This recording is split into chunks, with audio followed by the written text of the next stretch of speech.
Our selection today is Come Out the Wilderness.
Tell me, how did you feel when you come out the wilderness?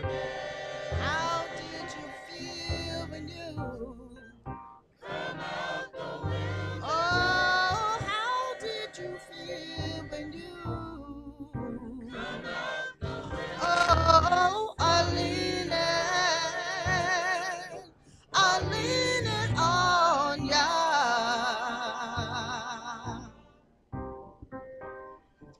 Well, I looked at my hands and my hands so good. Then I looked at my feet and well, I started to walk. I had a brand new walk. Then I started to talk and I had a brand new talk. Whoa, I started to sing, yeah, and everybody wondered just what was wrong, 'cause my soul was new when oh, my heart was new when oh yes, I loved everybody when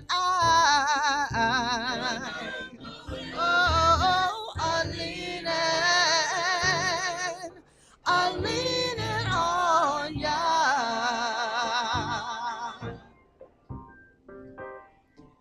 Well, I looked at my hands and my hands look new. Looked at my feet and well, I started to walk. I had a brand new walk. Then I started to talk and I had a brand new talk. Yes, I started to sing, yeah, and everybody wondered just what was wrong, 'cause my soul was new when I come out the wilderness. Oh, my heart was new when I come out the wilderness. Oh yes, I loved everybody when I'm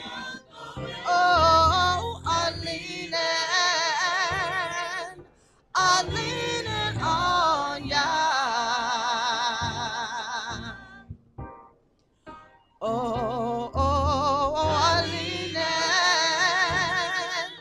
I'm leaning on ya. Oh,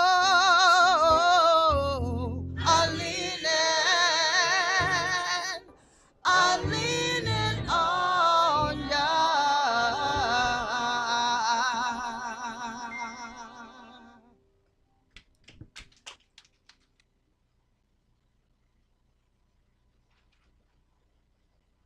The Oracles of the UCI.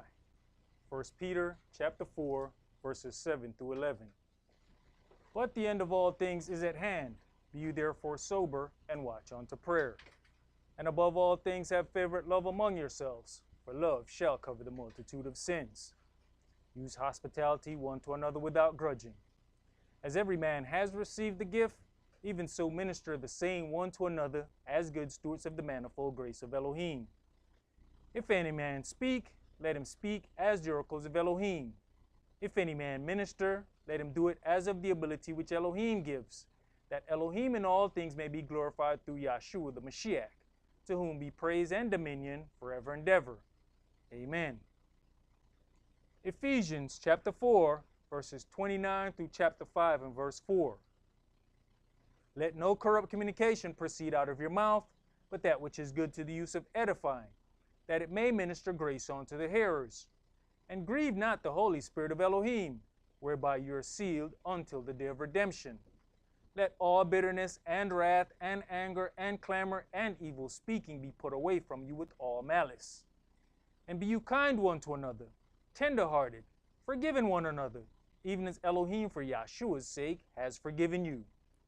Be you therefore followers of Elohim, as dear children, and walk in love, as the Mashiach also have loved us, and has given himself for us an offering and sacrifice to Elohim for a sweet-smelling savor. But fornication and all uncleanness or covetousness, let it not be once named among you as becomes saints. Neither filthiness, nor foolish talking, nor jesting, which are not convenient, but rather giving of thanks. Ecclesiastes chapter 5, verses 1 and 2. Keep your foot when you go to the house of Elohim, and be more ready to hear than to give the sacrifice of fools, for they consider not that they do evil. Be not rash with your mouth, and let not your heart be hasty to utter anything before Elohim. For Elohim is in heaven, and you upon earth, therefore let your words be few. Exodus chapter 23, verses 20 and 21. Behold, I send an angel before you to keep you in the way, and to bring you into the place which I have prepared. Beware of him and obey his voice. Provoke him not, for he will not pardon your transgressions, for my name is in him. Revelations chapter 3, verses 20 through 22. Behold, I stand at the door and knock. If any man hear my voice and open the door, I will come into him and will sup with him, and he with me. To him that overcomes will I grant to sit with me in my throne, even as I have also overcame and am sat down with my Father in his throne. He that has an ear, let him hear what the Spirit says unto the churches. All right. Shabbat Shalom. Shabbat Shalom. Which is peace on Yahweh's holy Sabbath day. Welcome to another holy convocation that Yahweh has enjoined unto us. Part of the oracles that we read, Yahweh instructs Israel that he has sent an angel to lead them in a way. And beware of him. Do not provoke him, for he will not pardon your transgression.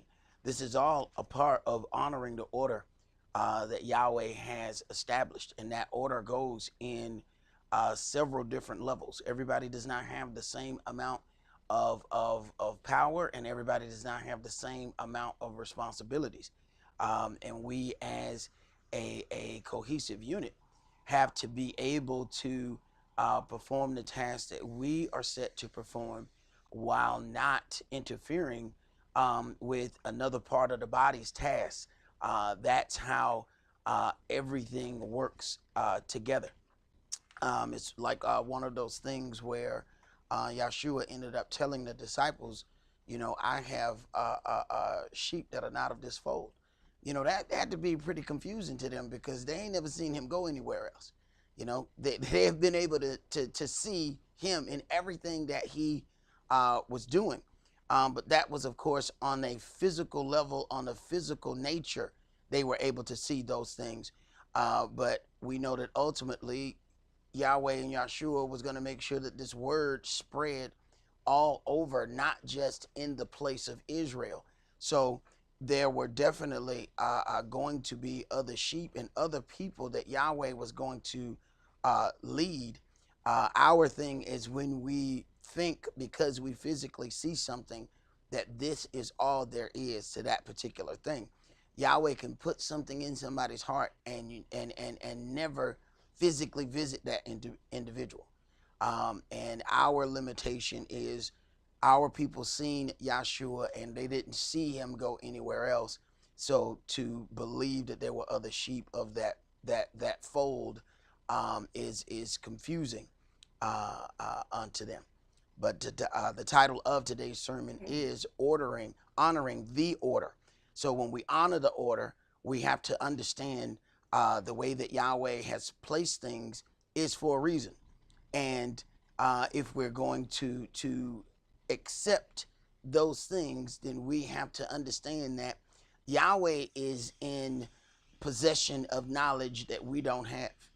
And that sometimes gets us in the biggest situation, because we are making our decision based on the information that we have. And the thing that we have to get through our heads is even with diligent inquiry, there may still be some information that you are not going to find out, that you're not going to know, because it wasn't designed for you to know that. And then it very well could be that Yahweh is purposely withholding information so that he can test the hearts of men.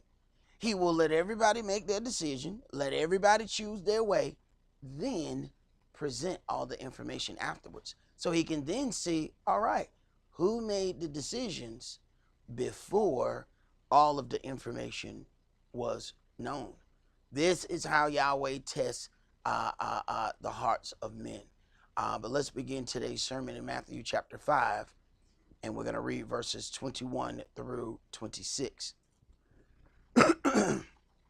And we do have Bible trivia today, and if you guys are watching and you did not get the questions, send an email to the uci.org at gmail.com, and we will get those questions out to you. Matthew chapter 5, and we're going to start with verse 21.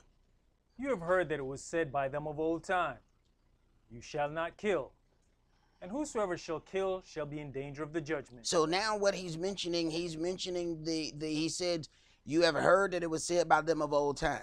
That's in the Old Testament, okay? So he's just not grabbing some stuff, saying some things. These are things that are written in the law.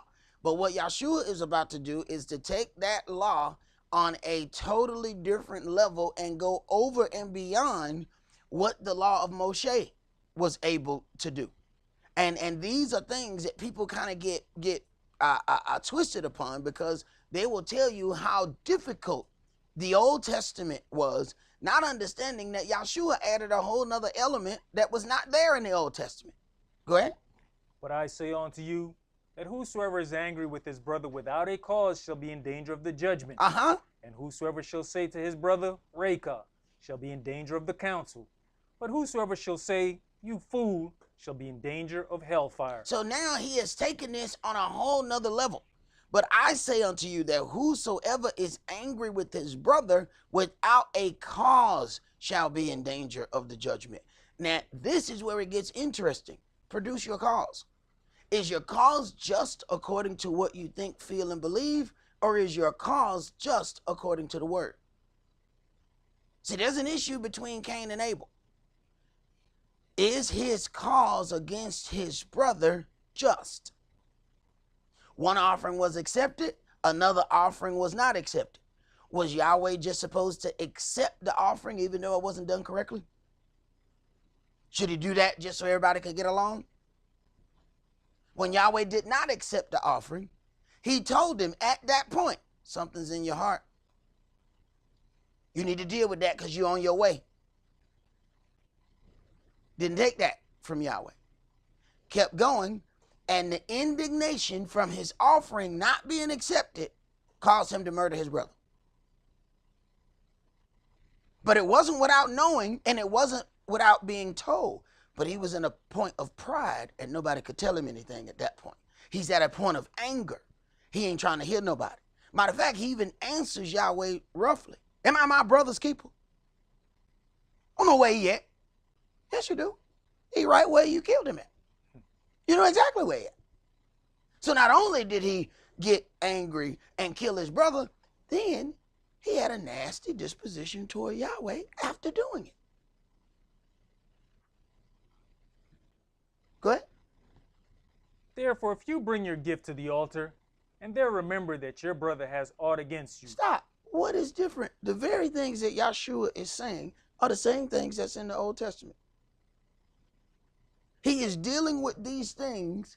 So Yahweh and Yahshua go hand in hand. Yahshua has brought this on a whole nother level. During the time of Moshe, you had to physically kill a man. Yahshua said, if you're angry without a cause, you are already in danger. Our problem is we have causes that are not really causes. Go ahead. Leave there your gift before the altar, and go your way. First be reconciled to your brother, and then come and offer your gift. But will we do that? See, we'll know a situation exists, not deal with the situation, and still show up and offer and still keep going, which is making all those things blemished. And we're not talking about people who don't know the word. We're talking about understanding the word, just not wanting to deal with certain things. Go ahead. Agree with your adversary quickly while you are in the way with him, lest at any time the adversary deliver you to the judge, and the judge deliver you to the officer, and you be cast into prison. What this does is it gives us an opportunity to deal with things before they go downhill. Now, this is advice, instruction from Yahshua. Agree with your adversary quickly. The longer that thing drags out, the worse off it's going to be. But pride causes it to drag out. Instead of us saying, yeah, I did such and such, I shouldn't have done that, boom. What we're going to do is drag it out and keep making excuses, and it's getting worse and worse and worse and worse. Yahshua said, agree quickly. Let's go ahead and get this over with.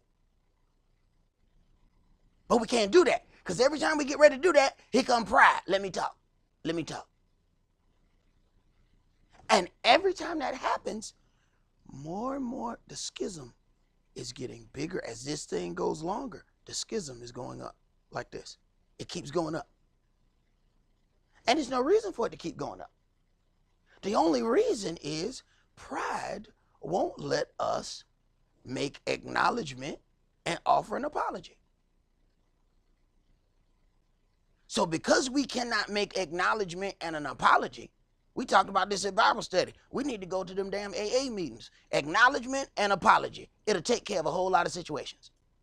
Done deal. Situation over. You look up, why is this situation dragging out? Because people refuse to acknowledge that anything took place. And how can you move on without the acknowledgement that something has taken place? You cannot. You can't just tell somebody, yeah, just move on. No. No. We got to understand what happened here. At least we turn around and have the same thing 2 weeks from now, and then the same thing 2 weeks after that. No, we got to have some acknowledgement. You find that you keep trying to offer leniency about situations, and what it does is it grows into a situation where you have handicapped someone, because now they've gotten accustomed to that leniency. And you can't offer or have leniency for an issue that you won't admit exists. You know, if we say, look, all of us got to carry, this bucket of water. Everybody got to carry their own bucket of water from here to the other end of the street. And you say, well, I can't carry my bucket of water. Well, why? And we see you limping. So we know something wrong with your foot, right? But you keep telling us you can't carry your bucket of water, and you want leniency. But you won't admit that there's something wrong with your foot. So why in the hell should we help you carry your water? How you going to get leniency for an issue that you can't admit you have? So you're going to sit there and limp? We're going to let you limp all the way down the hill with that water till you say, you know what? I have an issue with my foot. Can you help me? Absolutely, I can. But we ain't just going to take it on ourselves to just keep going, grabbing your water and carrying it for you. You're going to have to open your mouth and admit that you got an issue that causes you not to be able to carry your water down that hill like everybody else got to carry their water down that hill. Go ahead, bro. You know, the sad part is somebody will look at that and say, I can't believe them brothers are like that. Right. Somebody else's cause and run with it. Right. But you know what? We good. Right. But we good at that. We good at taking other people's calls and take off running. But look, once they get burned a few times, they'll realize. Because at the end of the day, you know what Israel will tell you? Oh, I ain't asked you to do that. Because what they did was presented something to you. You then took it upon yourself and did it. They never asked you. So then when the crap hit the fan, they tell you, I ain't asked you to do that. Now they accuse you of being self-willed when you were trying to help them. You saw them limping. So you tried to help. No. Open your mouth. That way, when it's a situation of, we help this individual, it's because that individual asked us for help. That individual indicated help. Now, even if we see a situation where, hey, that person needs something, don't just take it upon yourself. You still make that person verbalize, is this what you want me to do? Look, I'll help you. Is this what you want me to do? Because I don't want to hear it later that I just came and took your water. See, that's what'll happen later. He just came up with my own business. He just came in to grab my bucket. So why would somebody grab your bucket of water, take it down there for you, but they didn't drink it? Why would they do that? Go ahead. You know, just to add to that, you know, we offend people sometimes like that because we see what we see as a physical handicap, and then that same person said, bro, what? Because I'm in a wheelchair, you think I can't help myself? Right. He literally don't want your help. But it goes to show what happened when we come to our own conclusions and not allowing, you know, that situation or that conversation to be had so that we can understand that individual's point of view. Go ahead. Verse 26, verily I say unto you, you shall by no means come out thence till you have paid the uttermost farthing. All right. You shall not come out thence. We have to consider the things that Yahshua has put forth because we will be held accountable. Let's go to Yohanan chapter 8. John chapter 8.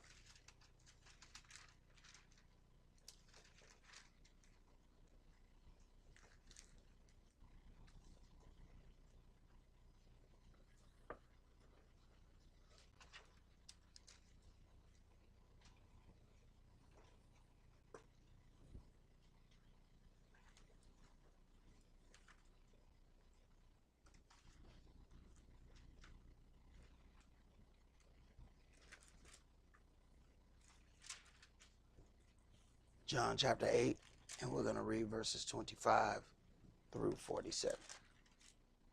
Then said they unto him, who are you? And Yahshua says unto them, even the same that I said unto you from the beginning. I have many things to say and to judge of you, but he that sent me is true, and I speak to the world those things which I have heard of him. They understood not that he spake to them of the Father. Then said Yahshua unto them, when you have lifted up the Son of Man, then shall you know that I am he, and that I do nothing of myself, but as my Father has taught me, I speak these things. And he that sent me is with me. The Father has not left me alone, for I do always those things that please him. As he spake these words, many believed on him.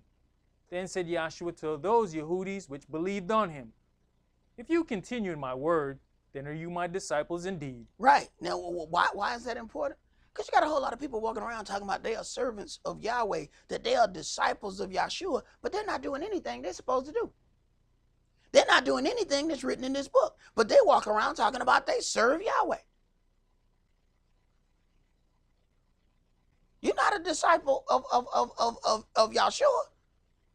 You're not doing anything that he's told us to do. Go ahead. And you shall know the truth, and the truth shall make you free.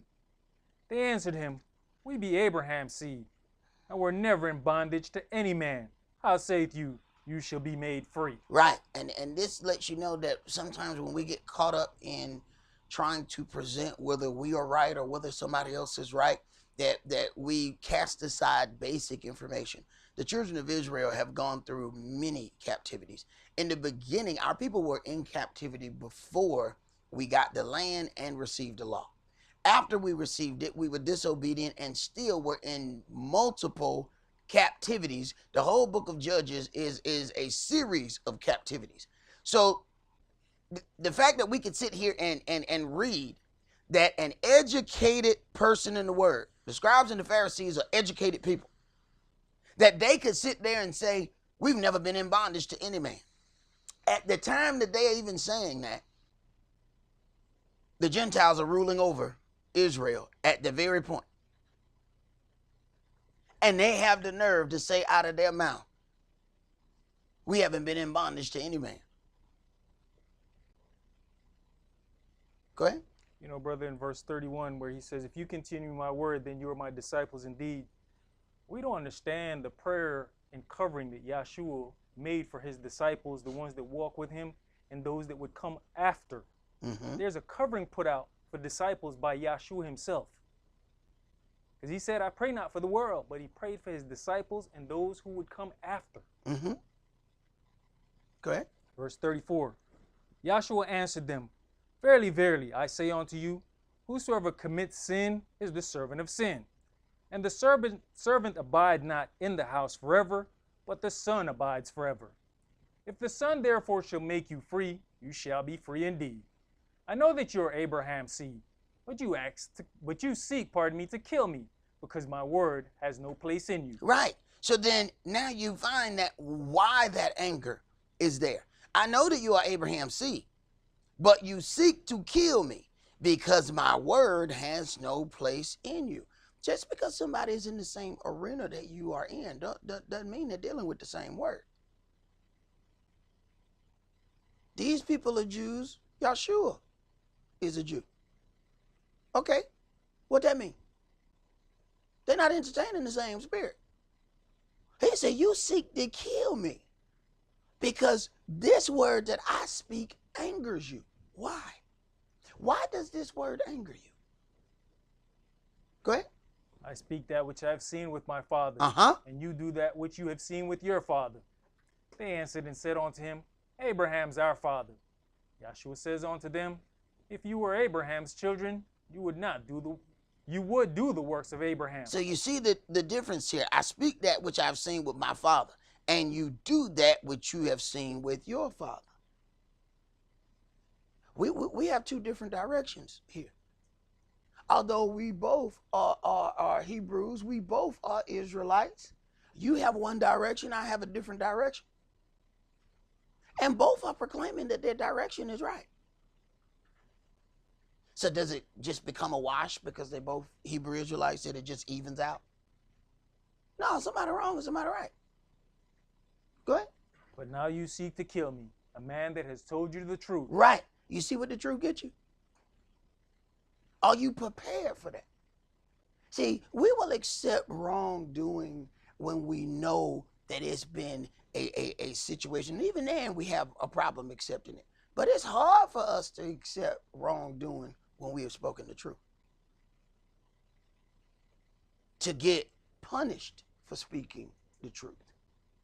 And if you're not ready for that in your head, it's going to throw you off. Go ahead. Which I have heard of Elohim. This did not Abraham. You do the deeds of your father. Then said they to him, we be not born of fornication. We have one father, even Elohim. Yahshua said unto them, if Elohim were your father, you would love me. For I proceeded forth and came from Elohim. Neither came I of myself, but he sent me. So then, if we were on one accord with the doctrine, there wouldn't be an issue. Obviously, there is a fork in the road when it comes down to the doctrine, or else we would not be at odds. We are at odds because the word of Elohim is angering you. The direction of Elohim is angering you. Why? Because you seek to do something in a different direction than the direction my Father is leading me. Go ahead. Why do you not understand my speech? Even because you cannot hear my word. You are of your father the devil, and the lust of your father you will do. He was a murderer from the beginning, and abode not in the truth, because there is no truth in him. When he speaks a lie, he speaks it of his own, for he is a liar and the father of it. He is a liar and the father of it. So he says, you're doing the exact same things that your father, the devil, has done. Understand now, these are very educated people in the word that he's talking to. And he's saying, you are doing the deeds of your father, saying point blank, you lying. Go ahead. And because I tell you the truth, you believe me not. Which of you convinced me of sin? And if I say the truth, why do you not believe me? He that is of Elohim hears Elohim's words. You therefore hear them not, because you are not of Elohim. Right, and let that be something for all of us, because to hear the words of Elohim is not dictated by how a man looks, how he dresses, what it appears that he may be, because these people have the finest of clothing. These people have the best of education as it pertains to the word. But with that also comes some their own thoughts and processes about how they think things ought to be done. And that caused a serious separation between Yahweh and them, although it is very difficult to explain that to them. They are in the presence of Yahshua, and Yahshua, they don't know who he is like that, though. Okay? And he's explaining to them where they are off, yet they are not trying to hear it. See, the pride always goes first and leads you into the fall. No matter who talks, you can't get any better conversation than with Yahshua. If they have not heard Yahshua, you are wasting your time. Let's go to Galatians chapter 4.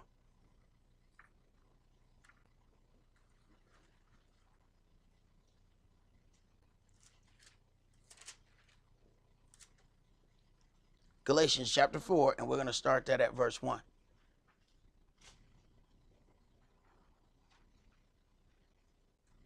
Now I say that the heir, as long as he is a child, differs nothing from a servant, though he be master of all, but is under tutors and governors until the time appointed of the Father. Even so we, when we were children, were in bondage under the elements of the world. But when the fullness of the time was come, Elohim sent forth his Son, made of a woman, made under the law, to redeem them that were under the law, that we might receive the adoption of sons. Right. So then who was he sent to deal with them? He came to redeem them. He was born of a woman, made under the law, to redeem them that are under the law. The Christians will tell you right off the rip that this word was not open unto them in the beginning, so they weren't given the law. Then they tell you that after this was opened up unto the Gentiles, that they were still not under the law. So they proclaim not to be under the law in the Old Testament and the New. So who is he dealing with then? Where is the confusion? Things have to be done in order. When you honor the order, you understand that Israel gets dealt with physically and spiritually first. That means good or bad. See, we don't find no problem except in the good. We fine with that. But then when the bad comes and Israel has to deal with it first, oh, we got a problem. But if it's a money line, we think we ought to be first in the money line. Now, when this trouble line comes, we won't be the last one in the trouble line. No, get in the same place you was in the money line. Get in the same place. You were number 5 in the money line. Be number 5 in the trouble line. Go ahead. You know, that's the detriment to our people of being now taught from the Gentile schooling when what they're saying is right for them. Mm-hmm. Because we pick up that we're not under law, we're under grace. No, we're under law. Isn't that interesting? You learned it from them. They are correct for them. Right. They have a one-size-fits-all teaching that will get you thrown in the lake of fire. So then we go and listen to a so-called African-American pastor who has gone to a Gentile school, taught by Gentiles, then turn around and try to teach the Gentile part of the book to his people. And he getting them all killed. Because they don't understand what was given to one group of people is the same thing that was not the same thing that was given to another group of people. So imagine the surprise when you look up and all the Gentiles marching in the kingdom and they keep stopping you at the gate. Yahweh, hey. No, man. No. You didn't do what you were supposed to do. They did what they were supposed to do. You didn't do what you were supposed to do. You followed the instructions for them, not the instructions for you. Go ahead. Galatians chapter 4 and verse 6. And because you are sons, Elohim sent forth the spirit of his son into your hearts, crying, Abba, Father. Wherefore you are no more a servant, but a son. And if a son, then an heir of Elohim through the Mashiach. Howbeit then, when you knew not Elohim, you did service unto them which by nature are no gods. Mm-hmm. But now, after that you have known Elohim, or rather are known of Elohim, how turn you again to the weak and beggarly elements, whereunto you desire again to be in bondage? Right. After you have understood the truth of this word, how do you turn around and go back to the same non-understanding that you walked in before?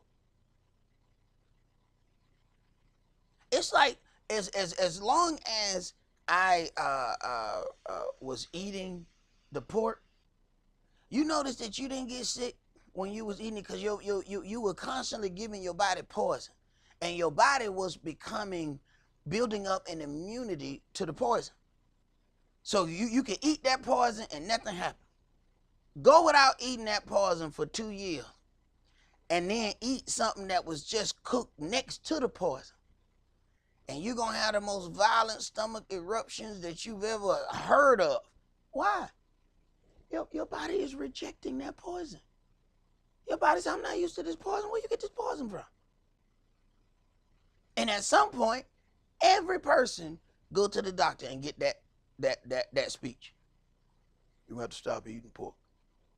You should have never started. All of them get that. Go in your grandmama house, watch and see your granddaddy hiding behind something, eating some bacon. Bro, why you sneaking and eating? You the captain of your ship, man. It's your house. Why are you sneaking and eating behind the refrigerator door? Because they done told that woman, he gonna die, he keep eating this. But the problem is, he been eating it for 45 years. Now he don't want to stop eating it. It didn't just start being poison. It was poison 45 years ago when he ate it. The first time, it was poison.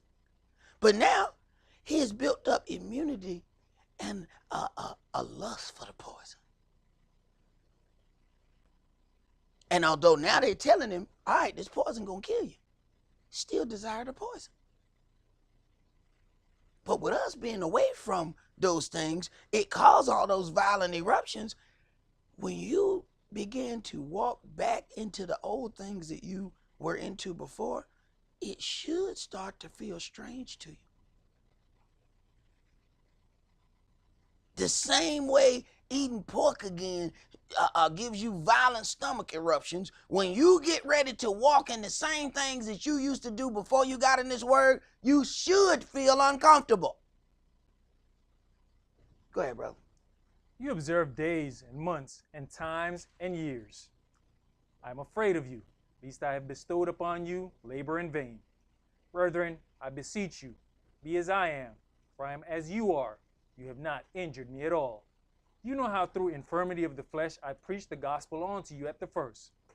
And my temptation, which was in my flesh, you despise not. Now, pay attention to this, because a lot of times what people do is try to figure out what Saul's infirmity was.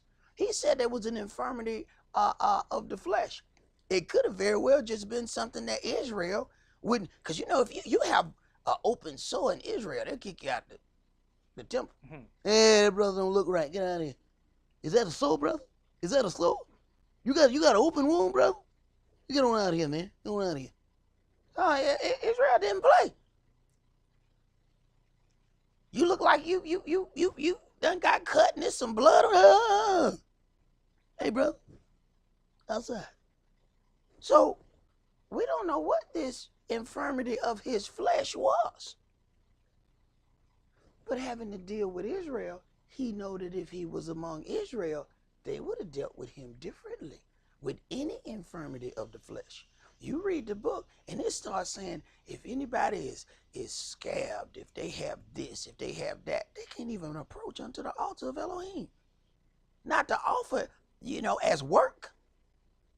So here it is, he is as a servant and he has an infirmity in his flesh. And he says, you did not despise me of this infirmity. So that was a commendable thing. But keep reading. Nor rejected, but received me as an angel of Elohim, even as Yahshua HaMashiach. Received me as Yahshua, like nothing was in my flesh. Go ahead. Where is then the blessedness you spake of? For I bear you record that if it had been possible, you would have plucked out your own eyes and have given them to me. Am I therefore become your enemy because I tell you the truth? Stop. So with all of that ignoring the infirmity of the flesh, all he had to do to change the countenance was tell the truth. Have I then become your enemy? You didn't reject me about the infirmity in my flesh, but now I've become your enemy because I told you the truth. So you'll look past the infirmity of the flesh, but then have a problem because I told you the truth. Go ahead. They zealously affect you, but not well. Yes, they would exclude you, that you might affect them. But it is good to be zealously affected always in a good thing, and not only when I am present with you. My little children, of whom I have travailed in birth again unto the Mashiach, be formed in you. I desire to be present with you now, and to change my voice, for I stand in doubt of you. Tell me, you that desire to be under the law, do you not hear the law? For it is written that Abraham had 2 sons, the one by a bondmaid, the other by a free woman. But he who was of the bondwoman was born after the flesh, but he of the free woman was by promise. Which things are an allegory, for these are the 2 covenants, the one from the Mount Sinai, which gendereth to bondage, which is Agar. For this Agar is Mount Sinai in Arabia, and answereth to Jerusalem, which now is, and is in bondage with her children. So then we understand that the 2 sons represent those 2 covenants. One is under bondage, the other one is free. We understand that allegory goes in levels. As you start to get toward the New Testament, as you start to get toward the situation of natural and spiritual Israel, the allegory goes on a whole nother level. Go ahead. But Jerusalem, which is above, is free, which is the mother of us all. For it is written, Rejoice, you barren that beareth not. Break forth and cry, you that travaileth not. For the desolate has many more children than she which has an husband. Now we, brethren, as Esaac was, are the children of promise. But as then he that was born after the flesh persecuted him that was born after the spirit, even so it is now. All right, consider that. This explains a whole lot of things. You have to then understand those surnames that we were named by. All right, that we have Jacob was changed to Israel. So you have Jake and you got Israel. What happens? The natural one assaults the spiritual one. Same thing happened today. You have Israel who know they're Israel. You walk out in the street, run into Jake, and Jake gonna assault Israel. Start trying to tell them who they are. Watch them assault you. Start trying to tell them what things they might be doing that goes against this book. Watch they assault you. And at any given point, we who walk in the word could take on the thought process of Jake when we want to. If we just decide, I don't want to deal with this thing, we take on the mindset of Jake. That's natural Jacob versus Israel, which is of the spirit. Go ahead. Nevertheless, what saith the scripture? Cast out the bondwoman and her son, for the son of the bondwoman shall not be heir with the son of the free woman. Mm-hmm. So then, brethren, we're not children of the bondwoman, but of the free. So then you cast out those of the bondwoman. That's the natural Jake who will not follow any instructions.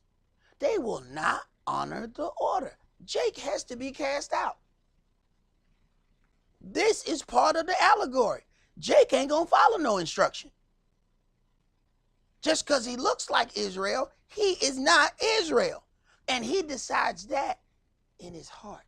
Every man decides that in his heart. Every man may say he want this or he want that. You get up in the morning to get ready to go to work, they still in bed. They said they wanted to work. They said they wanted this. When you get up in the morning, they still in the bed. You halfway to work, they still in the bed. But when it come payday, they want to get the same shoes you just bought. Well, see, we got a problem. See, I got up every morning and went to work. But now payday, you want to go get the same thing and think I ought to help him get it. You had the opportunity to get up in the morning just like I did. Let's go to Genesis chapter 34.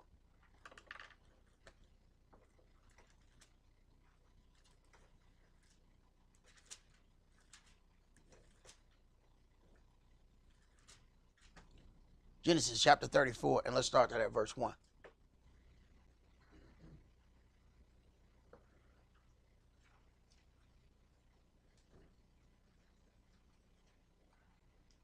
Verse 1. And Dina, the daughter of Leah, which she bare unto Jacob, went out to see the daughters of the land. Now, Dina just put herself in a situation. Because now she wants to go and see somebody else's culture. And ain't nothing changed about Israel. We still do the same thing today. The daughters of Israel want to go all out over the world and see everybody and how everybody live. Here's the problem. We got to figure out that stuff that you see on YouTube, that's just what's happening in that particular place. That don't tell you what those people's culture are. So you get on TV, because we got music from all over the world. So everybody listen to the music from other lands and everything. And in the video, everybody is smiling. Everybody is dancing. You go to visit that place and they put you in a pot and you trying to figure out why. You didn't understand their culture. You just looked at a video. Those are actors in that video. Okay? That's not their culture. You go over there and find out their culture is something that you don't like. Now what you gonna do? Because you just went there by yourself. Dina has gone to examine how the women live. In other words, she's going to examine their culture. She went to examine their culture by themselves. Rule number 1. Don't go nowhere you ain't being by yourself. She went to examine their culture by herself. Wrong answer. We'll just get on a plane and go anywhere that the ticket allow us to go. And now you by yourself in somebody else's land. And now you done found out that their culture is, they don't like your kind. But that ain't what it look like on the internet. Too late now. You there. And they ain't gonna change their culture just because you got there. See, we the only ones change our culture for everybody else. Everybody else got sense enough to know not to change their culture. So their culture is what it is. Now you have found yourself in their land, and now you got to deal with their culture. It would behoove you to do that research before you get there. Go ahead. And when Shechem, the son of Hamor the Hivite, prince of the country, saw her, he took her and lay with her and defiled her. Right. Well, she wanted to see their culture. She just got it. The culture is, we see something we like, we take it. There it is. Want to see the culture? There it is. Message, pick up, bing, got it. I don't think that's how she wanted to learn the culture, though. But she just found out this is a prince. All right? He got power. He saw something. He went and got it. Go ahead. You in his land. Right. With no protection. You in his land with no protection. You wanted to see their culture, hear the culture. Now you see with them other women. I want to see how the women of the other world live. That's how they live. They get took.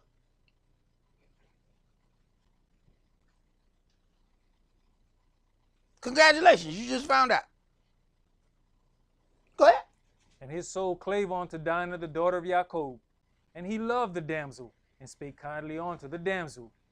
And Shechem spake unto his father Hamor, saying, Now, you see, did you examine what's wrong? See, here's good culture. See, here's where we think how things should go without examining somebody else's culture.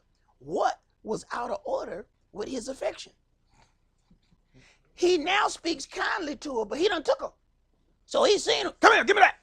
Now, after he said, come here, give me that. Now he's, oh no, hey baby, how you doing? No, okay. Let's rewind that.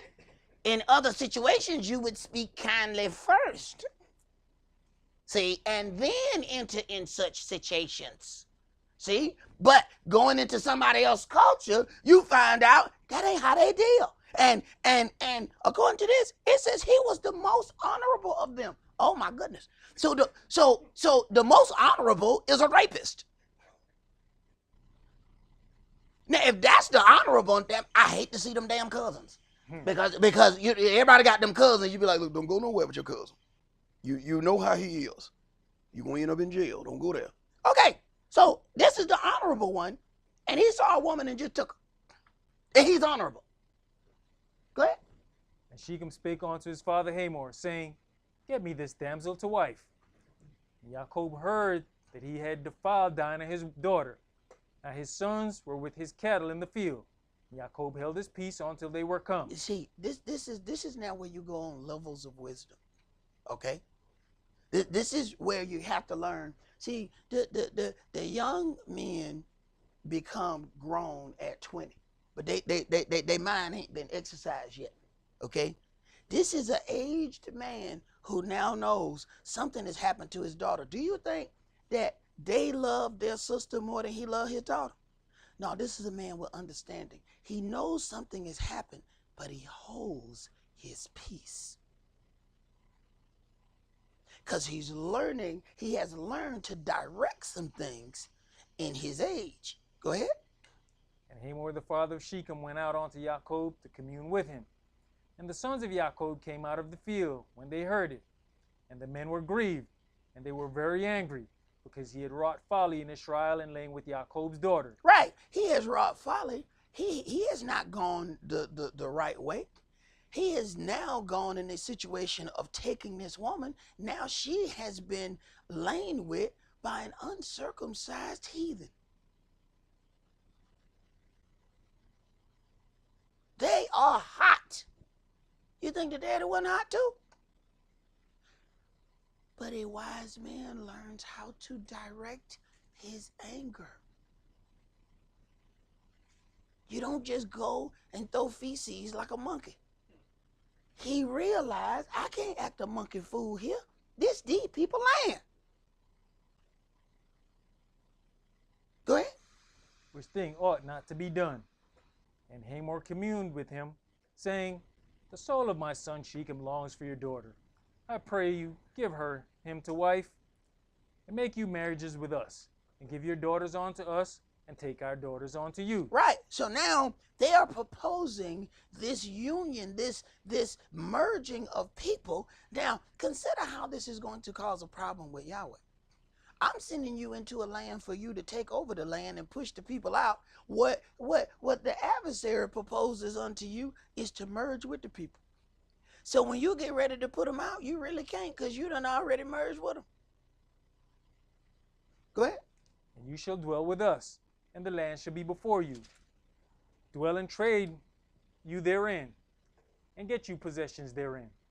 And Shechem said unto her father and unto her brethren, Let me find grace in your eyes, and what you shall say unto me, I will give you. The problem with this conversation is it should have took place before you took my sister. You understand? There's a real problem with this conversation here. Go ahead. Well, you know, had he not wait till the brothers came in, this conversation would never took place, because they'd have ran out and got themselves killed. Hey, man, there's so many, ways this thing could go wrong at this point. Just because, and the beginning, point blank, you got her going over there, okay? The question is, would he have ever even seen her? Mm-hmm. Now, when he seen her amongst the daughters of men, he automatically dealt with her how? As the daughters of men. He didn't deal with her according to her culture. He didn't know what it was. So this lets you know what? The places you put yourself binds you to the culture of the place that you are seen in. So if you hang out at the club, you are going to be treated and dealt with club culture. He saw her there among all the other daughters of men. He dealt with her according to the daughters of men. Then he realizes, I knew something was different about her. Now, he's trying to back up and figure this thing out. See?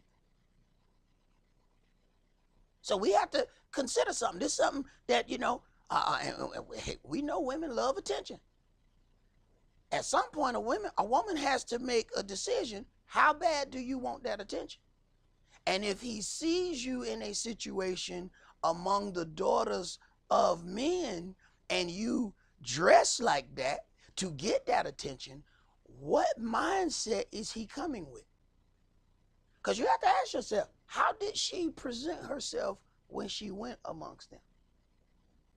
You have to ask yourself, because she's going amongst the daughters of men and she want to see how they live. Oh, that's what y'all do? Oh, y'all don't have no covering on? Oh, this too long. Let me pull this up. Oh, y'all show the cleavage.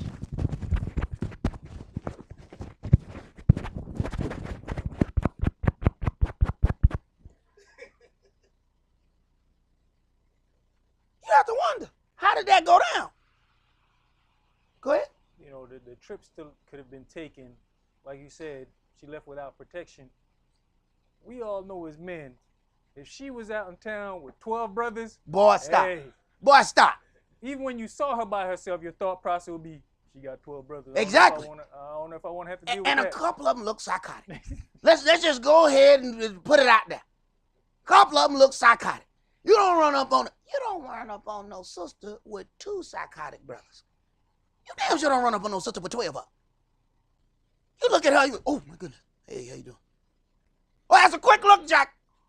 Quick look. Cause them 12 brothers, something wrong with your eyeballs, brother? No, sir. Ain't nothing wrong over here. Nothing wrong. 12 brothers? So that let you know something else. She didn't tell them she was going. Right. She doing her own thing. Because you think them 12 brothers were going to let her go out by herself? They know the manner of these people, man. They would have never let her go. So that means to make sure she could get what she want, she didn't tell nobody what she was doing. Go ahead. Genesis chapter 34 and verse 12. Ask me never so much dowry and gift, and I'll give according as you shall say unto me. But give me the damsel to wife. And the sons of Jacob answered Shechem and Hamor his father deceitfully, and said, Because he has defiled Dina their sister. And they said unto them, We cannot do this thing to give our sister to one that is uncircumcised, for that were a reproach unto us. Mm-hmm. But in this will we consent unto you, if you will be as we be, that every male of you be circumcised. Then will we give our daughters unto you, and we will take your daughters to us, and we will dwell with you, and we will become one people. But if you will not hearken unto us to be circumcised, then will we take our daughter, and we will be gone. All right, go ahead. And their words pleased Hamor and Shechem, Hamor's son. And the young man deferred not to do the thing, because he had delight in Jacob's daughter, and he was more honorable than all the house of his father. Stop. He was more honorable than all the house of his father. So, in other words, it's going to get worse going down this line. As other people start making marriages and unions with these people, the best of them is a rapist. As you start making more and more covenants with these people, think about the individuals that you're merging with. Go ahead. And Hamor and Shechem his son came unto the gate of their city, and communed with the men of their city, saying, These men are peaceable with us, therefore let them dwell in the land, and trade therein. For the land, behold, it is large enough for them. Let us take their daughters to us for wives, and let us give them our daughters. Mm-hmm. Only herein will the men consent unto us for to dwell with us, to be one people, if every male among us be circumcised, as they are circumcised. That's first of all a pretty hard thing to come and ask other people. You know, because look, I want this woman over here, so all y'all need to lose your foreskin. What? Because you saw something you wanted? Good. Shall not their cattle and their substance and every beast of theirs be ours? Now, consider this. We always look at the situation of Shechem being more honorable, but look at what his down the road intentions are. Mm-hmm. As they merge with us, we are going to absorb all of their belongings. See? So there's certain parts that we see and other parts we don't see. See? And people who are not exercised in certain things, they don't see down the road deception. They see a smile, they say, oh, that person is dealing with something humble. Yeah, you're going to need to walk a little while so you'll learn how to see a few more things. Because that ain't what it appears to be. He was more honorable than all the rest of them, but he still got a plan. And his plan is, down the road, as they start making marriages with us, we are going to own all of their stuff. Go ahead. Only let us consent unto them, and they will dwell with us. And unto Hamor and unto Shechem his son hearkened all that went out of the gate of his city, and every male was circumcised, all that went out of the gate of his city. And it came to pass on the third day, when they were sore, that two of the sons of Jacob, Simeon and Levi, Dina's brethren, took each man his sword, and came upon the city boldly, and slew all the males. And they slew Hamor and Shechem his son with the edge of the sword, and took Dina out of Shechem's house, and went out. All right, so pause. Dina has still been in Shechem's house. They are making these agreements knowing what they are about to do. And then they go, because they automatically know. These men don't understand what they're going to feel like when they get that circumcision. You get the circumcision, hey, they didn't have no anesthesia. So a 12-year-old could have went in there and killed all of them. They had no ability to fight back at that particular point. And imagine the situation is going through, Dina's head. Now he's speaking peaceably unto to her. They got their own plan going on. They letting her go because they know they finna go get her back. Go ahead. The sons of Jacob came upon the slain and spoiled the city, because they had defiled their sister. They took their sheep and their oxen and their asses, and that which was in the city and that which was in the field, and all their wealth, and all their little ones, and their wives took they captive, and spoiled even all that was in the house. And Jacob said to Simeon and Levi, you have troubled me to make me to stink among the inhabitants of the land. Right. Because here we go. Understand the word. The anger has to be in a level of response unto the thing that was done. Who raped Dina? Shechem. If they were trying to put one person to death, that's one thing. What they have done is slain a whole town worth of people because of one man's dealing. This is what happened when you get so angry that now everybody becomes the enemy because you mad. Now everybody the enemy. There's something seriously wrong with that. Deal with the situation at hand and stop throwing other people in it. Now he's angry. They are angry. But they got a whole lot of blood that they have now shed because of this thing. Go ahead. Among the Canaanites and the Perizzites, and I being few in number, they shall gather themselves together against me and slay me, and I shall be destroyed, I and my house. And they said, should he deal with our sisters with an harlot? Right. This is them explaining their action. Okay? Should he deal with our sister? Now, you notice that their response still deals with him. Should he deal with our sisters as a harlot? Yeah, but you killed the whole town. Back up. Verse 27. The sons of Jacob came upon the slain, spoiled the city because they had defiled their sister.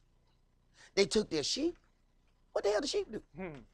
Their oxen, their asses, and that which was in the city, and that which was in the field, and all their wealth, and all their little ones. What? They got people. They done stole people. How you steal people? Hey man, where you going with that little short person? Where you going? They done stole people. They angry for one thing. Your anger has to match the situation. See, this is what happens. Somebody step on somebody's shoe, and then a person killed 8 people in the club because they stepped on your shoe. You shouldn't have brought your feet or your shoes in the club.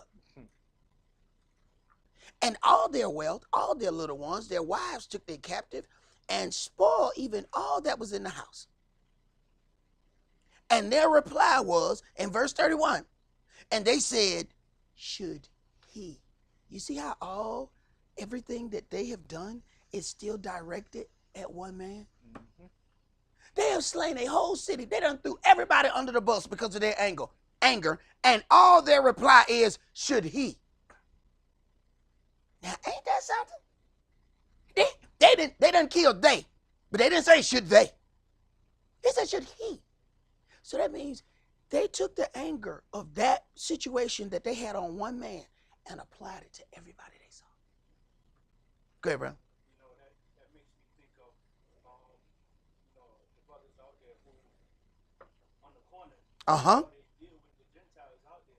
Yep. And not all the Gentiles have done what they've done to our ancestors. So you can't put all of that on every Gentile out there that you see, even though the ones that did what they've done unto our ancestors did what they've done. And yeah, that's Yahweh's job, to take care of knowing who has done what. Because you also, there were some Gentiles that have done some horrific things to our people. And then there were also some Gentiles who hid our people in the basement so those people could get free. Oh, and they put their own lives in jeopardy by doing it. Because if they got caught, they were going to kill them too. See, we don't take that part into consideration. We just go to, the part that we want to deal with. Keep going. Let's go to chapter 35, and we're going to read verses 1 through 15. And Elohim said unto Jacob, arise, go up to Bethel. Now, you see what happened? After you act a plumb monkey fool, you got to go. You got to go.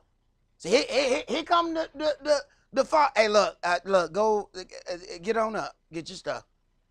You crazy kids done, these children, I love them, but they crazy as kid a little. Look here, get on up, just go, just lead now. Surely there's gonna be some folks who know something. Hey man, a whole town just got killed up in here. And he's like, man, these people are related. We stay here. How many of those people going to start coming down unto us? Because now we done killed the whole city worth of people because you mad about what happened to one woman. But that's Jake. Let something happen to one woman that they care about. They don't care if they kill off a whole town. Go ahead. And dwell there, and make there an altar unto El, that appeared unto you when you fled from the face of Esau, your brother. Then Jacob said unto his household, and to all that were with him, put away the strange gods that are among you, and be clean, and change your garments. And let us arise, and go up to Bethel, and I'll make there an altar unto Elohim, who answered me in the day of my distress, and was with me in the way which I went. And they gave unto Jacob all the strange gods which were in their hand, and all their earrings which were in their ears. Jacob hid them under the oak which was by Shechem. And they journeyed, and the terror of Elohim was upon the cities that were round about them, and they did not pursue after the sons of Jacob. So then you see the favor of Yahweh being on them, even when they do wrong. The Yahweh has caused terror in the heart of those people that they just didn't want to mess with Israel. Go ahead. So Jacob came to Luz, which is in the land of Canaan, that is Bethel, he and all the people that were with him. And he built there an altar, and called the place El Bethel, because there Elohim appeared unto him, when he fled from the face of his brother. But Deborah, Rebekah's nurse, died, and she was buried beneath Bethel under an oak. So then we see after he has to flee, he goes and builds this altar. A lot of times you're going to read these things where you're going to see two cities. In verse 6, so Jacob came to Luz, which is in the land of Canaan, that is Bethel. Bethel and Luz is the same place. Is Luz the name that they call it? Bethel is the place of the name that we gon' call it, but it ain't actually named Bethel yet. They just know what it is at the point that they writing this down, but it wasn't Bethel yet. Go ahead. And the name of it was called Elon Bakuth. And Elohim appeared unto Jacob again, when he came out of Padam Aram, and blessed him. And Elohim said unto him, your name is Jacob. Your name shall not be called any more Jacob, but Yisrael shall be your name. So at this point, it is receiving the spiritual name of Israel coming out of the fleshly name of Jacob that we refer to as Jake. Go ahead. And he called his name Yisrael. And Elohim said unto him, I am El Shaddai. Be fruitful and multiply. A nation and a company of nations shall be of you, and kings shall come out of your loins. And the land which I gave Abraham and Esau, to you I will give it, and to your seed after you will I give the land. And Elohim went up from him in the place where he talked with him. And Jacob set up a pillar in the place where he talked with him, even a pillar of stone. And he poured a drink offering thereon, and he poured oil thereon. Jacob called the name of the place where Elohim spake with him, Bethel. Is that it? Verse 15. All right, let's go to 49, Genesis 49, and let's read verses 1 through 7.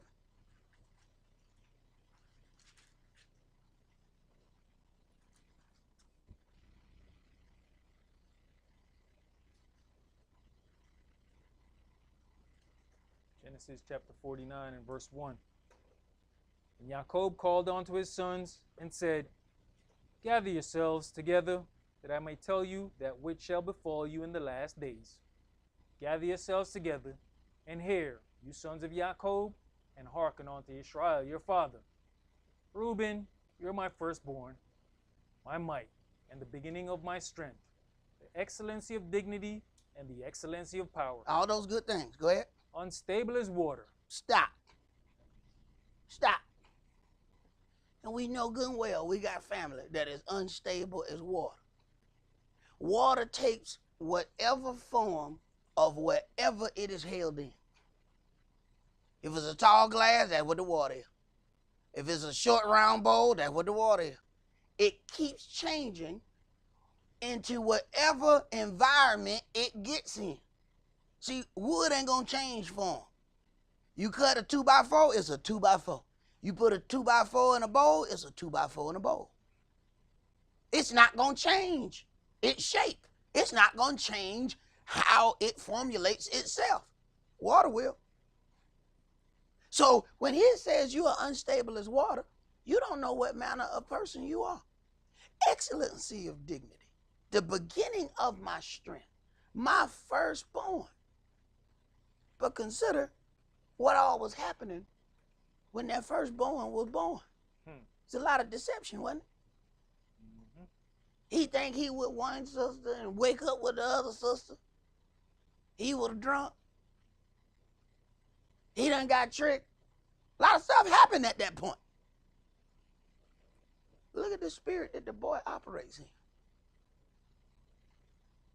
Go ahead.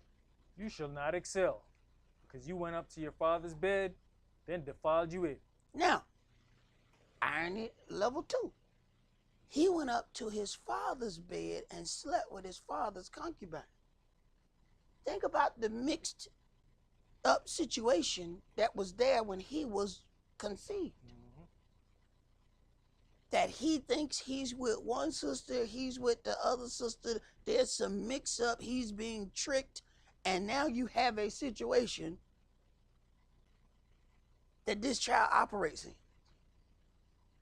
Go ahead. You know, it's funny, it says, you shall not excel.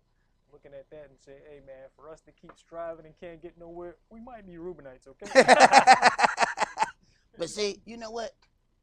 Israel don't want to hear nothing but Judah. We want, see, that's where you get statements like dumb Wycliffe make and other people talking about 12 tribes of Judah. Ain't no such thing as 12 tribes of Judah, man. You ain't read the beginning part of the book. How you have 12 tribes of Judah? That lets you know where everybody want to be Judah. Where Judah comes from, the kings come out of Judah. But we not 12 tribes of kings. And imagine us getting in our head that we all Judah. Then you got people. Now here it is, it's 12 gates. That means no matter what, a name of your family is represented in heaven. But as soon as we find out we something, what? I'm Issachar. Oh, damn. Your name written in heaven, and that's what you say? Because we've been taught Judah, Judah, Judah, Judah, Judah. That's all we want to hear, Judah, Judah, Judah, Judah. So now, we just done left 11 branches of the family alone because we all want to come from one place. How you going to have an attitude your name written in heaven? Boy, stop. Go ahead, brother. He went up to my couch. Simeon and Levi are brethren. Instruments of cruelty are in their habitation. Now, this your folk he talking about now. Because, you know, we always want to have our Israelite pep rallies. You need to understand this your folk. So you got unstable and you got instruments of cruelty. We just on child 3. All right, go ahead, brother.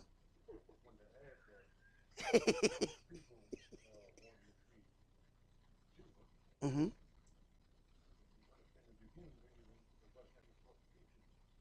Mm-hmm.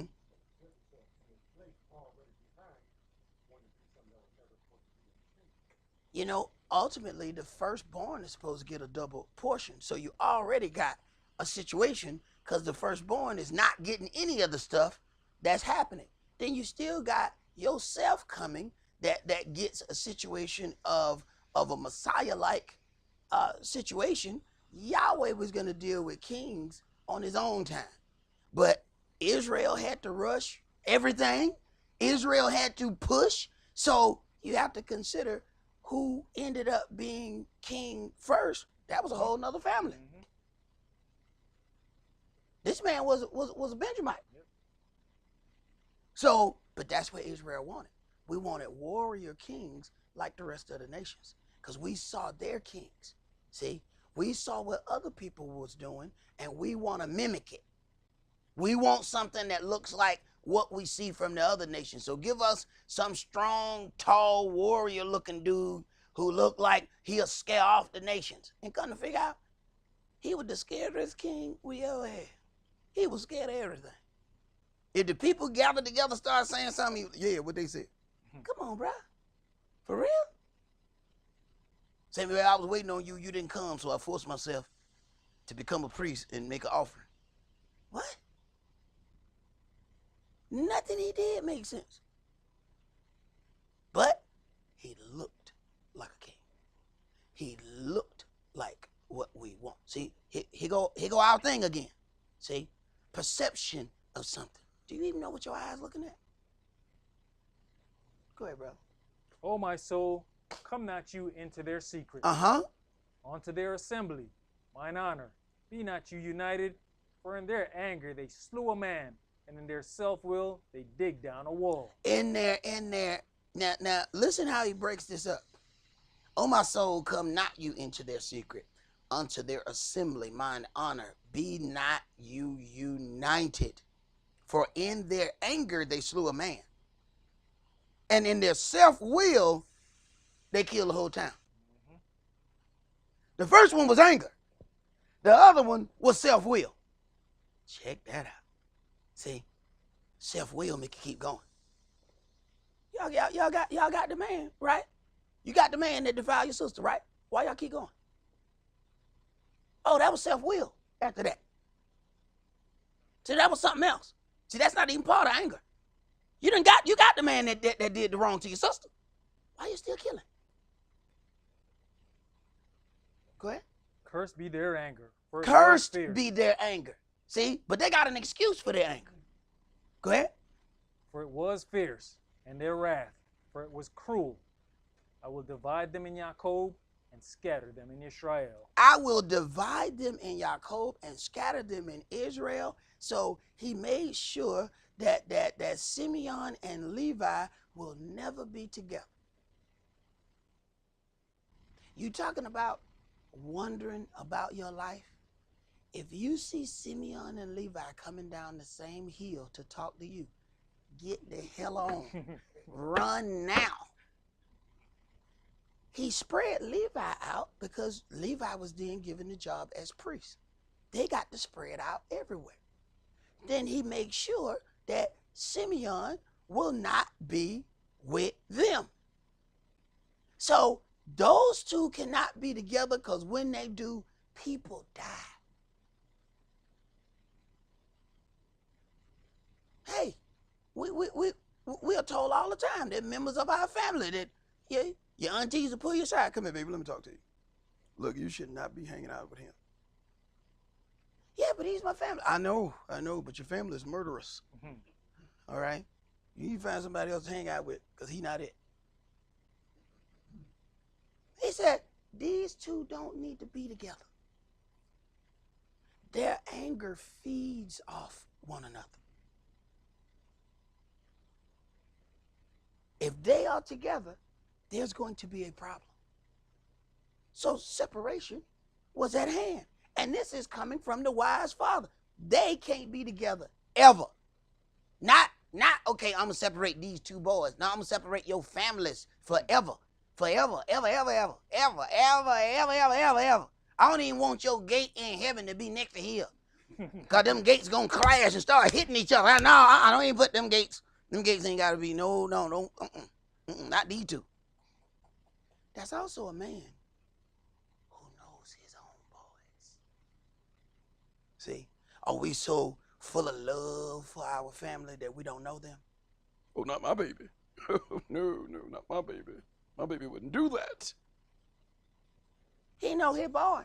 Separate these two unless you want death on your hands. Go ahead, brothers. You finish that? Yes. All right, let's go to 1 Samuel chapter 2.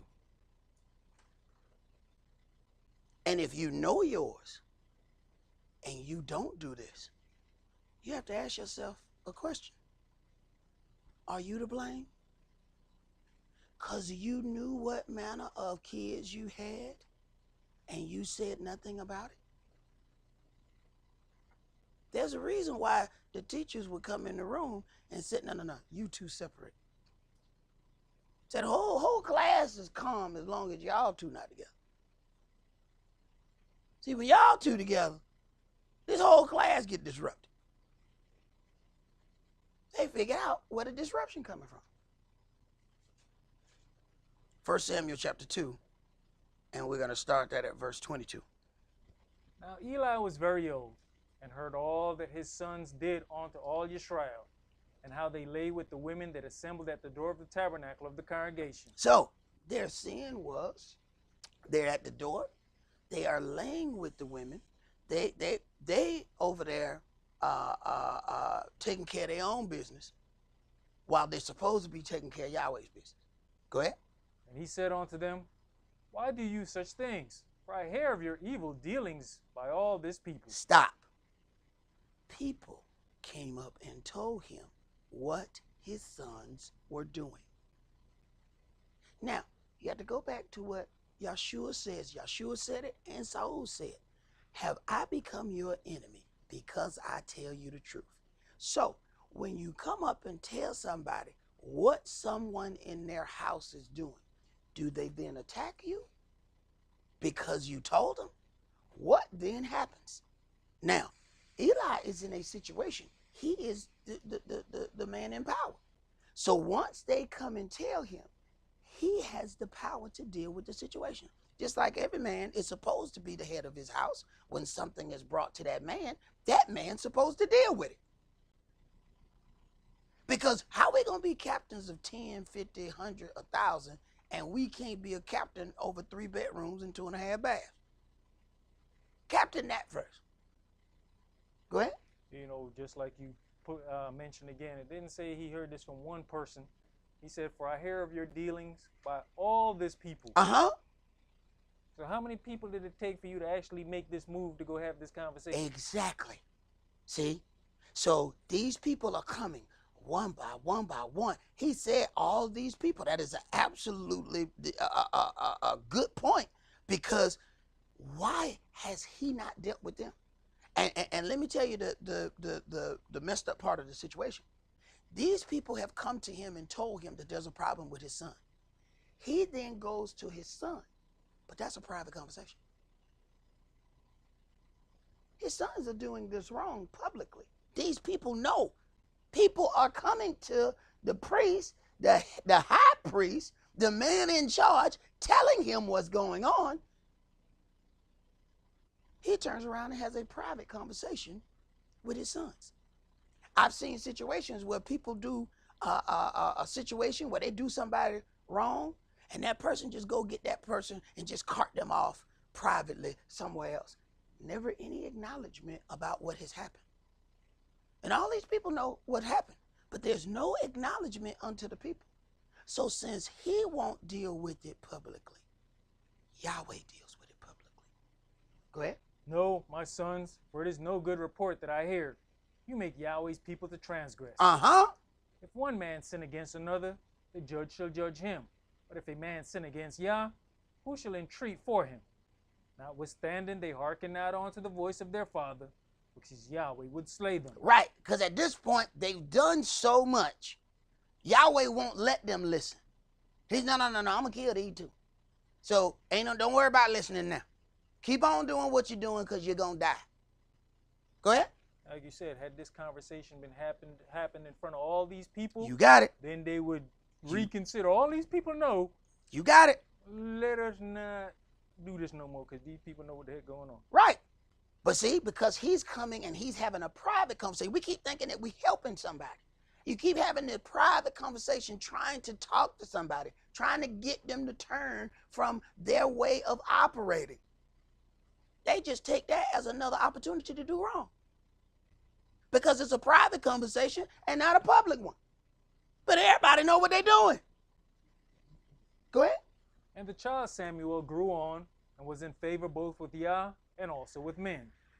And there came a man of Elohim unto Eli, and said unto him, Thus says Yahweh, did I plainly appear unto the house of your father, when they were in Egypt in Pharaoh's house? And did I choose him out of all the tribes of Israel to be my priest, to offer upon mine altar, to burn incense, to wear an ephod before me? And did I give unto the house of your father all the offerings made by fire of the children of Israel? Wherefore kick you at my sacrifice and at mine offering, Mhm. which I have commanded in my habitation, and honored your sons above me? Right. He honored his sons above him by not dealing with those sons. By not dealing with them, he has honored his sons above Yahweh. Yahweh said what? I'm a jealous Elohim. What have we chosen in our lives over Yahweh? Now keep in mind now, all he had to do to honor his sons above was not discipline them. What have you decided to not discipline? In other words, what have you chosen over Yahweh? Go ahead. To make yourselves fat with the chiefest of all the offerings of Israel, my people. And that's even worse, because you're getting paid from their offerings. And because you allow this thing to go on, the work is not going the way that it's supposed to go. But meanwhile, you eating up their offering. The substance that they bring, you partake in it, because it's your job to partake in it. But then you're going to partake of the offerings, but not make clean the path for them to deal with it. You get double judgment.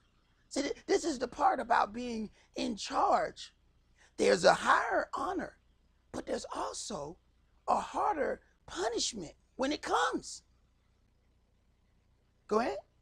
Wherefore Yahweh El of Israel says, I said indeed that your house and the house of your father should walk before me forever. But now Yahweh says, be it far from me. For them that honor me, I will honor. Them that honor me, I will honor. So you honor your sons, let them take care of you. Go ahead. And they that despise me shall be lightly esteemed. Behold, the days come that I'll cut off your arm and the arm of your father's house, that there shall not be an old man in your house. Check that out. Listen to the punishment of Yahweh and compare it unto the action. Now, he did not want to discipline his sons. And in turn, Yahweh said, you chose your sons over me. What Yahweh is going to do in turn is kill off the very sons that he thought he was protecting. So check out how the flesh works. The flesh thinks it's protecting something by not saying something to it. He actually got his boys killed. You try to explain to people how the flesh works and how the spirit works is not the same thing. And if you don't get that and wrap that around your head, wrap your head into it, you're going to have some problems. So all of this to protect the boys, and he's going to get the boys killed. Go ahead. You know what's interesting is the way it's termed, and it says, I'll cut off your arm and the arm of your father's house. That means the lineage of what you're coming from is not getting cut off. It's just your lineage stops right here. The work is going to be continued through your tribe of people. Tribe, right. But your house, because when it says your arm, I'm dealing with all the males coming out your house. So not dealing with two boys has now caused you a problem with every male seed in your lineage. Now you got to ask yourself, is it worth it? It's that question where somebody had to ask themselves, how much are you willing to put your house in jeopardy for one individual of your house?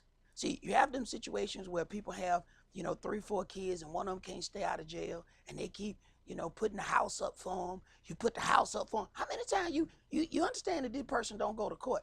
When you put the house up for them, and they don't show up in court, everybody else in the house homeless now, right? So does everybody else become homeless because this dude can't do what he's supposed to do? So do we all be homeless for this cat? At some point, you got to make a decision. It says you leave the 99 and go get the one. You don't leave the 99 forever. You're leaving the 99 to go get that one. But when you keep having to leave to go get that one, are you selling the whole farm? We didn't sell the farm to go get the one. We didn't put the whole farm up to go get the one. Now I want to bond this one sheep out, so I'm going to go ahead and sell you these 99. No, we ain't. That ain't going to work. ahead, bro. Verse 32. And you shall see an enemy, and you shall see an enemy in my habitation, and all the wealth which Elohim shall give Israel, and there shall not be an old man in your house forever. And the man of yours, whom I shall not cut off from mine altar, shall be to consume your eyes, and to grieve your heart, and all the increase of your house shall die in the flower of their age. And this shall be a sign unto you that shall come upon your 2 sons, on Hophni and Phinehas. In one day they shall die, both of them. Right. And one day, both of your sons going to die. The same ones that you went out of your way to protect. You didn't protect them at all because you protected them in the wrong way. Go ahead. And I will raise me up a faithful priest that shall do according to that which is in mine heart and in my mind. And I'll build him a sure house, and he shall walk before mine anointed forever. And it shall come to pass that everyone that is left in your house shall come and crouch to him for a piece of silver and a morsel of bread, and shall say, Put me, I pray you, into one of the priest's offices, that I may eat a piece of bread. That I may eat a piece of bread. You're talking about somebody who is the high priest, and your lineage is reduced to a point of begging for a piece of bread. All because you wouldn't deal with the things of Yahweh, your Elohim. And part of us not dealing with things is we like to play the blame shift game. We just shift the blame off into another situation. You know, I had a situation where I encountered where I was talking to an individual about something, and then something in another person's family came up. And I kind of let it sit there. Then another situation happened. Well, we were talking about this person's child, and then another person's child came up, and it came the second time. So I pulled the brother out to the side. Hey, I don't know if something's in your heart, but every time we discuss your child, another brother's child keep coming up in the situation.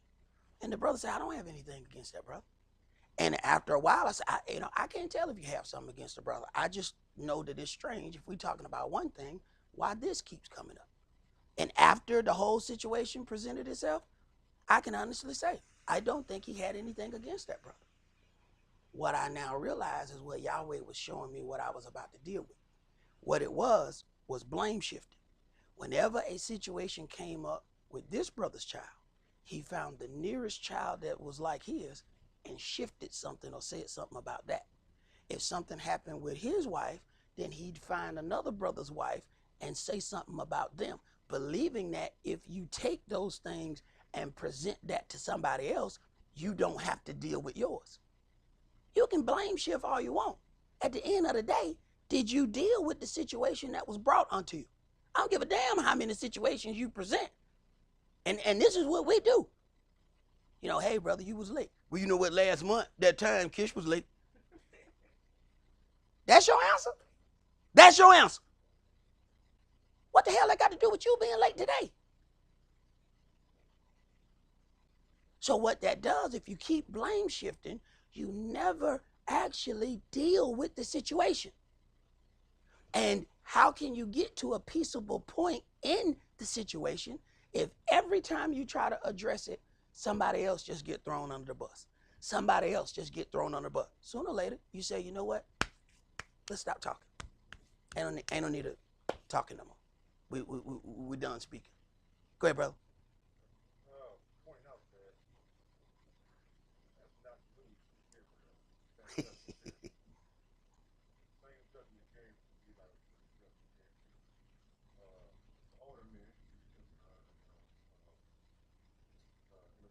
Mm-hmm. Right.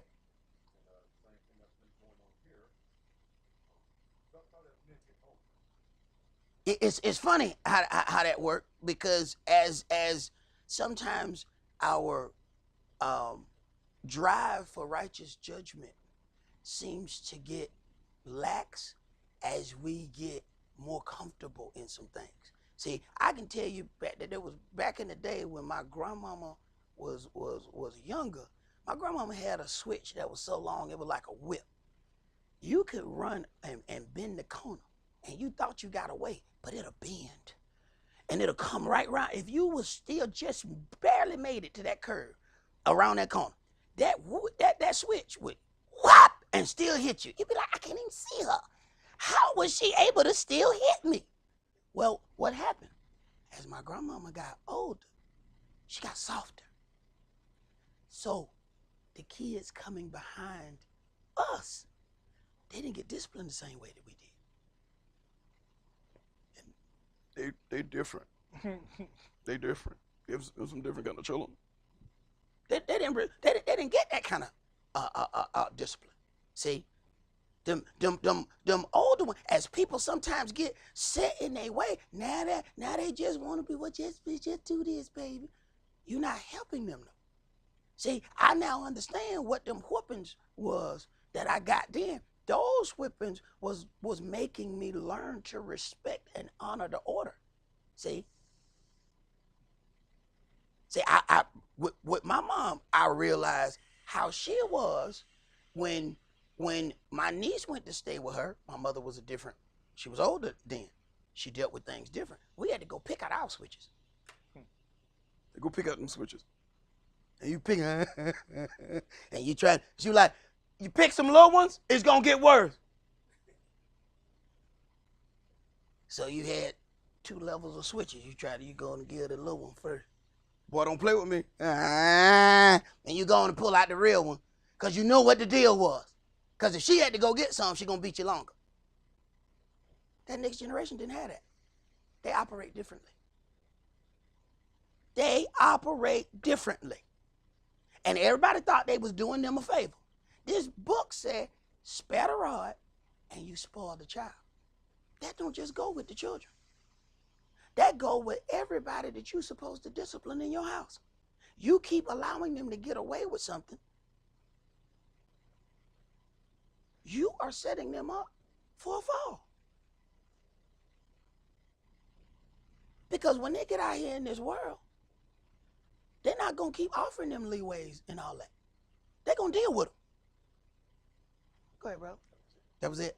Let's go to Proverbs chapter 16.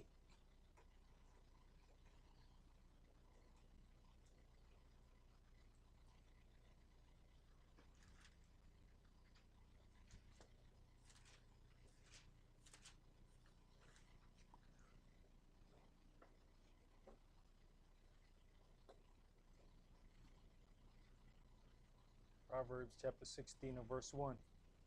The preparations of the heart in man, and the answer of the tongue is from Yah. Right. So you should consider how you answer something.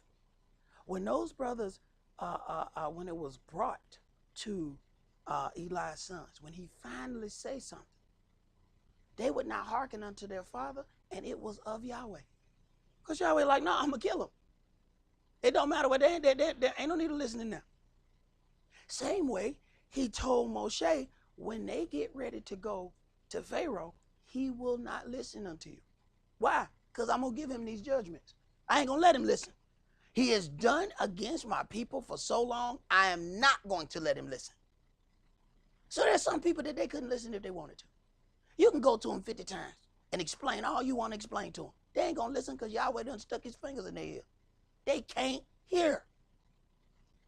Go ahead. All the ways of a man are clean in his own eyes, but Yahweh weighs the spirit. Commit your works unto Yah, and your thoughts shall be established. Right. So do we put the works of Yahweh our Elohim first, or do we do with all of the things that we got to do and then give Yahweh all our leftovers? Go ahead. Yahweh has made all things for himself, yes, even the wicked for the day of evil. Yahweh has made all things for himself, even the wicked for the day of evil. The wicked got a job to do. If you're going to get strong, you got to lift some weight somewhere. So that means he got to have some weight come in here for you to lift. Go ahead. Everyone that is proud in heart is an abomination to Yah. Check that out. We look at all these other things, but a proud heart is an abomination unto Yah. And you know what's funny? We will mention all the other things that's abomination. Look at him. Look at the bate boy. Him abomination. Him abomination. But then your proud heart is just as abominable as the body boy you talking about. Run, go tell that. Read, man. Though hand join in hand, he shall not be unpunished. By mercy and truth, lawlessness is purged, and by the fear of Yah, men depart from evil. When a man's ways please Yahweh, he makes even his enemies to be at peace with him. Better is a little with righteousness than great revenues without right. A man's heart deviseth his way, but Yahweh directs his steps. Uh-huh. A divine sentence is in the lips of the king, his mouth transgressed not in judgment. A just weight and a balance are Yahweh's. All the weights of the bag are his work.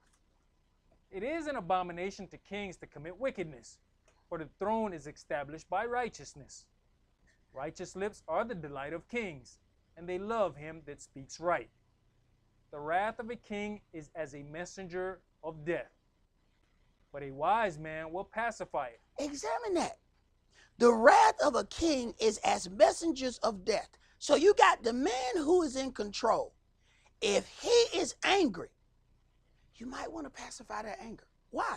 Because he have all power in his hands to do whatever it is he want to do to you. You don't walk in the man's office who in control and start spouting out crap out of your mouth. You pacify that. You know it's a situation. You don't agitate that situation by saying more words, especially nasty words out your mouth. That's what they call wrath sense, because it ain't that common. That should be easily understood. Why would you go to the king? Why would you go to somebody in charge and utter out all kind of wickedness out of your mouth? How do you think that's going to help your situation? Go ahead. But you know, that's why corporations do that separation. No, management don't need to be fraternizing with the common folks. You got that right. They completely separated. You ain't even on their email list, Jack. Go ahead. In the light of the king's countenance is life, and his favor is as a cloud of the latter rain. How much better is it to get wisdom than gold, and to get understanding rather to be chosen than silver? The highway of the upright is to depart from evil. He that keeps his way preserves his soul.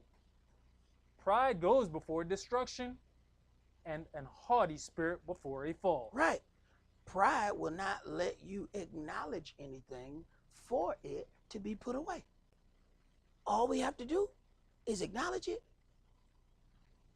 apologize, we get to start and move on.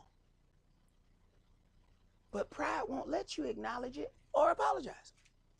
And by the time you do, so much dirt has been flung, none of it has any weight anymore. That's why Yahshua said, agree with your adversary quickly. This thing is getting bad. Agree with your adversary quickly. You keep talking. Agree with your adversary quickly. You keep talking.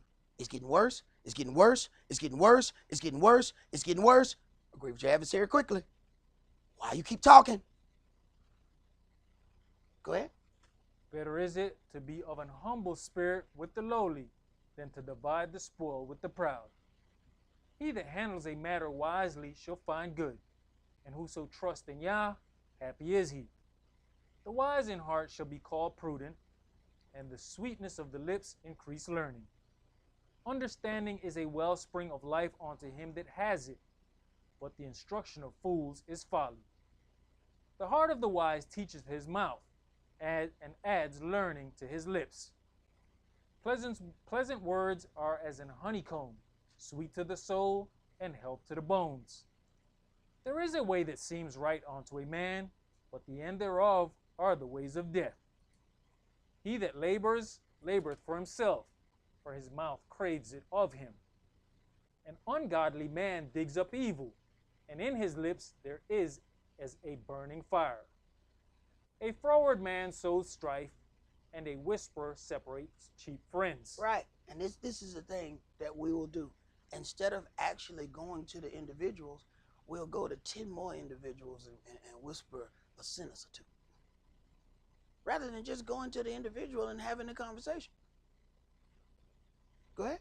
A violent man entices his neighbor and leads him into the way that is not good. He shutteth his eyes to devise froward things. Moving his lips, he brings evil to pass. The hoary head is a crown of glory, if it be found in the way of righteousness. Mm-hmm. He that is slow to anger is better than the mighty, and he that ruleth his spirit than he that takes a city. The lot is cast into the lap, Mm-hmm. but the whole disposing thereof is of Yahweh. Meaning that everybody does what they're going to do. The situation does what it does, but at the end thereof, Yahweh's desire for that thing is what is going to proceed forth, though man does whatever man does. Let's go to Genesis chapter 11.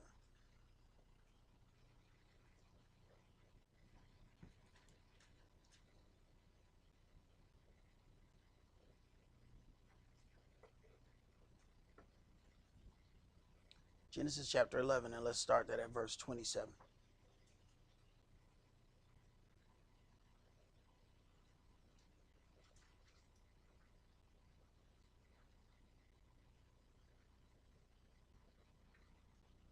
Verse 27. Now these are the generations of Terah.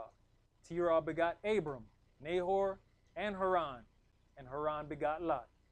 And Haran died before his father Terah in the land of his nativity, in Ur of the Chaldees. Right. So what you're seeing here is the levels of respect. Though a child becomes a man at 20, you then still understand the level of respect here. At this point, they're dealing with Terah. He is the oldest man in this house, even though the rest of these are grown men. There's levels of respect. See, the young lion don't override the old lion. It don't work like that. Go ahead.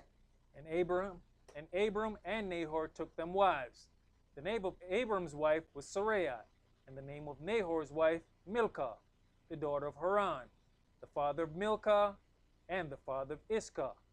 But Sarai was barren; she had no child. So you got a man who has sons, and those sons have wives. Keep reading.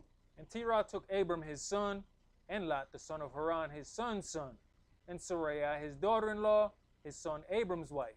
And they went forth with them from Ur of the Chaldees to go into the land of Canaan. And they came on to Haran and dwelt there. Now, you have to deal with this situation. At this point, there's something wrong with the trip. What's happening is Terah is in control.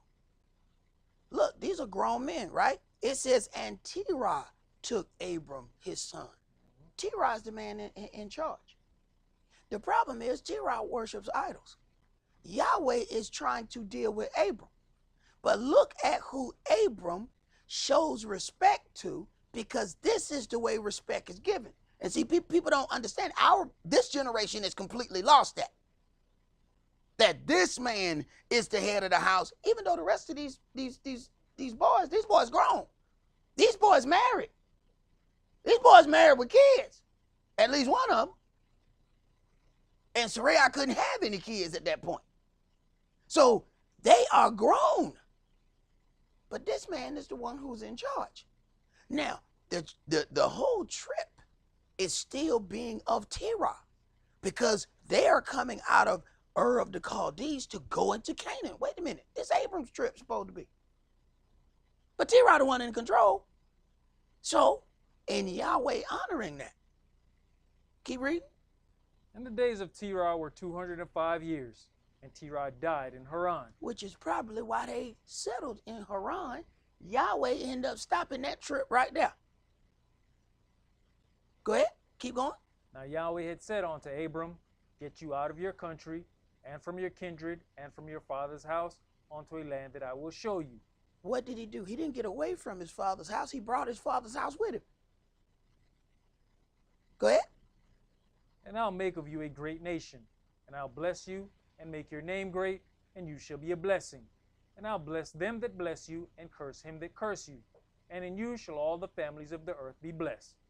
So Abram departed as Yahweh had spoken unto him, and Lot went with him. Once again. Now there's still somebody else going with him who Yahweh is trying to deal with is Abram. Go ahead. And Abram was 75 years old when he departed out of Haran. Check that out. But he still was showing respect unto the Father above him. See, once we get to smelling ourselves, we think that we don't have to listen to nobody else. Go ahead. You know, not only that, he's showing respect.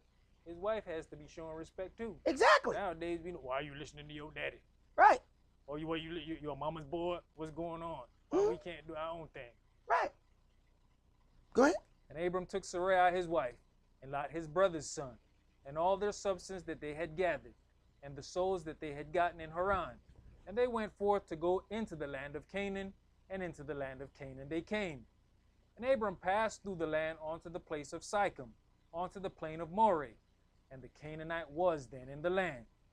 And Yahweh appeared unto Abram, and said, Unto your seed will I give this land. And there built he an altar unto Yahweh, who appeared unto him. And he removed from thence unto a mountain on the east of Bethel, and pitched his tent, having Bethel on the west, and Ai on the east.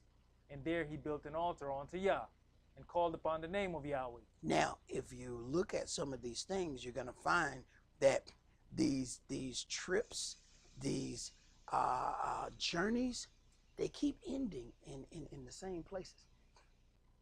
Where you might see somebody, they got to run out for one thing, because these people about to kill them, and then they end up in the same place. You're going to find that Yahweh deals with, Yahweh is steady. Yahweh will end up dealing with some situations, and they keep coming to the same place. Even with the unfortunate situation of how these sons dealt with situations, boom, they end up in the same place. But in looking at this and dealing with the levels of respect, you have to consider something. Brother, read that note on the next graphic, Isaiah 51 and 1 and 2. Hearken to me, you that follow after righteousness, you that seek Yahweh. Look unto the rock whence you are hewn, and unto the hole of the pit whence you are digged.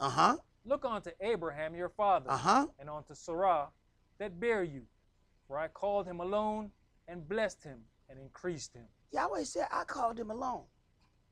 That's not what would have happened if T-Rod was still living. Now, how much would T-Rod then affect what Abram was supposed to be doing for Yahweh? So to keep that situation in a certain way, Yahweh waited until T-Rod died. Then he went on the next part of that covenant with Abram. Then he waited until and made a separation between him and Lot. He says point blank, I called him alone. He ain't come alone. So everything that we do that is not according to what Yahweh has designed for us, he has to work harder to get it back in the way that it was. He says, I called him alone. No, he brought other people. So Yahweh has to find somewhere for those other people to go so that he can get Abram alone. Now, if those people would have just so happened to decide that they didn't want to leave Abram, Yahweh was going to have to kill him. I don't think we understand some of the decisions that we are forcing by doing certain things. He was going to get Abram alone. You understand? One way or another. So, if it comes to a point that Yahweh is trying to do something in your life and other entities are in the way, if you want them to live, you might want to move them yourself. Because if he has to move them, he's going to move them on a stretcher. We'll just pick up from here. I got some other things, but this is all that we're going to do for today. Remember the Sabbath to keep it holy. Shabbat shalom. Shabbat shalom.